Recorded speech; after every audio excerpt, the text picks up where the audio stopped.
হঠাৎ করে ১০ দিনের মধ্যে প্ল্যানিং করেই আমরা পৌঁছে গেছিলাম পুরী। ঠিক দোলের পরই আমরা পুরী গেছিলাম। তাই ওয়েদারটা তো ভীষণ রকমের সুন্দর ছিল। না গরম না ঠান্ডা।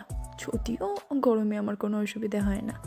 হাতে ৩-৪ দিনের ছুটি নিয়ে ঠিক রাত ৮টার সময় দুরন্ত এক্সপ্রেস ধরে পরের দিন সকাল সকাল নেমে গেছিলাম পুরী স্টেশনে। হোটেলে গিয়ে ফ্রেশ হয়ে ঝটপট স্নান করে বেরিয়ে পড়েছিলাম জগন্নাথ দেব দর্শন করতে। আবার চটপট রেডি হয়ে বেরিয়ে পড়েছিলাম চিল্কা হ্রদের উদ্দেশ্যে। লাঞ্চ করেই আমরা চিল্কা হ্রদের ওখানে ঢুকেছিলাম, কারণ আগে থেকেই শুনেছিলাম ওখানে গিয়ে লাঞ্চ করার অপশন আমাদের কাছে ছিল না। বোটিংটা ওভার প্রাইসড লেগেছিল আমার, অ্যারাউন্ড 6000। কিন্তু ডলফিন দেখতে পাবো, প্লাস ৩-৩.৫ ঘন্টা ধরে বোটে থাকতেও পারবো, এই দুই কিছুক্ষণের জন্য সেই দুঃখটা ভুলিয়ে দিয়েছিল। খুব সুন্দর সুন্দর পাখি ছিল সেখানে। আমরা লাল রঙের কাঁকড়া দেখেছিলাম, যদিও আমার মনে নেই সেগুলোকে এক্স্যাক্টলি কী বলে, এবং খুব সুন্দর সুন্দর মুক্ত দেখিয়েছিল। সাদার মধ্যে একটা কালো মুক্ত ওরা বার করে দেখিয়েছিল, তো সেগুলো খুব সুন্দর ছিল। ওখানে আমরা বেশ কিছুক্ষণ ছিলাম, প্রায় ৩ থেকে ৩.৫ ঘন্টা বোট রাইড করেছিলাম। কিন্তু দুঃখের বিষয়, একবারেও ডলফিন দেখতে পাইনি, একটা সেকেন্ডের জন্যও না। মানে এত খারাপ লাগছিল যে এতগুলো টাকা দিয়ে এলাম, এত কষ্ট করে, কিন্তু একবারও দেখতে পাইনি। যখন টিকিট কাটছিলাম তখন বললো, হ্যাঁ এখন তো দেখাই যাবে, একদম শিওর, কিন্তু না, দেখতে তো পাইনি। তো সেটার জন্য একটু খারাপ লাগছিল।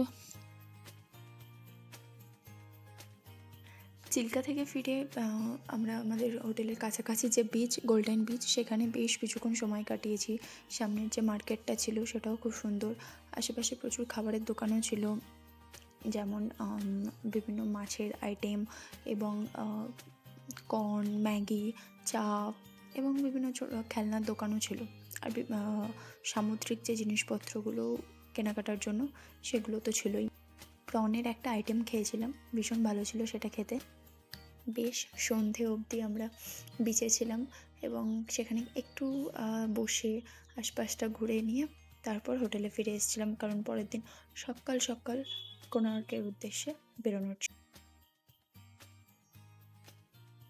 পরের দিন সকালবেলাতেই আমরা কোণার্কের জন্য বেরিয়ে পড়েছিলাম। গাড়ি তো আমাদের আগের দিনের যে গাড়িটা ছিল সেটাই পরের দিনও এসেছিল। তো সকালে কোণার্কে যাওয়ার আগেই ড্রাইভার একটা বিচের সামনে আমাদেরকে নিয়ে গেছিলো, তো ওখানকার ভিউটাও ভীষণ সুন্দর ছিল। তো তারপর আমরা কোণার্ক পৌঁছে গেছিলাম খুব সেদিন মন্দিরে বেশ ভিড় ছিল, টিকিট কাটারও বেশ লাইন ছিল, কিন্তু আশেপাশে প্রচুর বসার জায়গা ছিল, তাই কোনো সমস্যা হয়নি। মন্দিরটা সত্যি ভীষণ সুন্দর, কি নিখুঁত কারুকার্য করে খোদাই করেছে এইসব স্থাপত্যে। আমি যতদূর জানি মন্দিরটিতে ২৪টি চাকা রয়েছে, যা ভগবান সূর্যের সূর্যরথের চাকাকে প্রতিনিধিত্ব করে। এই ১২টি চাকা বছরের নাকি ১২টা মাসকেই নির্দেশ করে, এবং ৮টি স্পোক দিনের ৮টি প্রহরকে প্রতিনিধিত্ব করে। তারপর আমরা লিঙ্গরাজ টেম্পল এবং বৌদ্ধ মন্দিরও দর্শন করেছিলাম। সমুদ্রের ধারে এরকম ঘোড়া, উট প্রচুর ছিল, যেগুলো পার পারসন ১০০ টাকা করে চার্জ করছিল।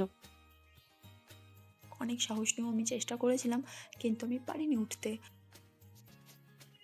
আগে ২ দিন যে স্নান করতে পারিনি, সেই ২ দিনটা আগে থেকেই ঠিক করে নিয়েছিলাম। লাস্ট দিন কোনো খামতি রাখবো না, সবটা পুষিয়ে নেব। তাই একদম সকাল থেকে দুপুর অবধি কন্টিনিউয়াসলি বিচেই ছিলাম। মাঝে একবার ম্যাগি, কর্ন খেয়ে এসেছিলাম, পেটটাকেও তো ঠান্ডা করতে হবে। ভীষণ রকম আনন্দ করেছি, প্রচুর মজা করেছি। আমাদের কারোরই খুব একটা আসতে ইচ্ছে করছিল না, প্রচুর ভিডিও করেছি, প্রচুর ছবি তুলেছি, এত সুন্দর একটা সময় কাটিয়েছি, মানে সত্যি। সমুদ্রের জল ঢেউয়ের সাথে খেলা করা, এদিক ওদিক ছুটে বেড়ানো, লাফানো ঝাঁপানো, এগুলো আলাদাই একটা এনার্জি বুস্ট করেছিল নিজেদের মধ্যে, আমাদের প্রত্যেকের মধ্যে। মা একটু দূরে বসেছিল, তো মা সমানে এক নাগাড়ে থাকছিল না, যদি ঠান্ডা লেগে যায় তো সেই জন্য।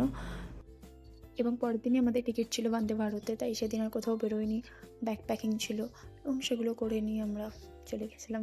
ভীষণ মজা হয়েছিল। এভাবেই কেটে গেল কী করে ৪টে দিন, বুঝতেই পারলাম না।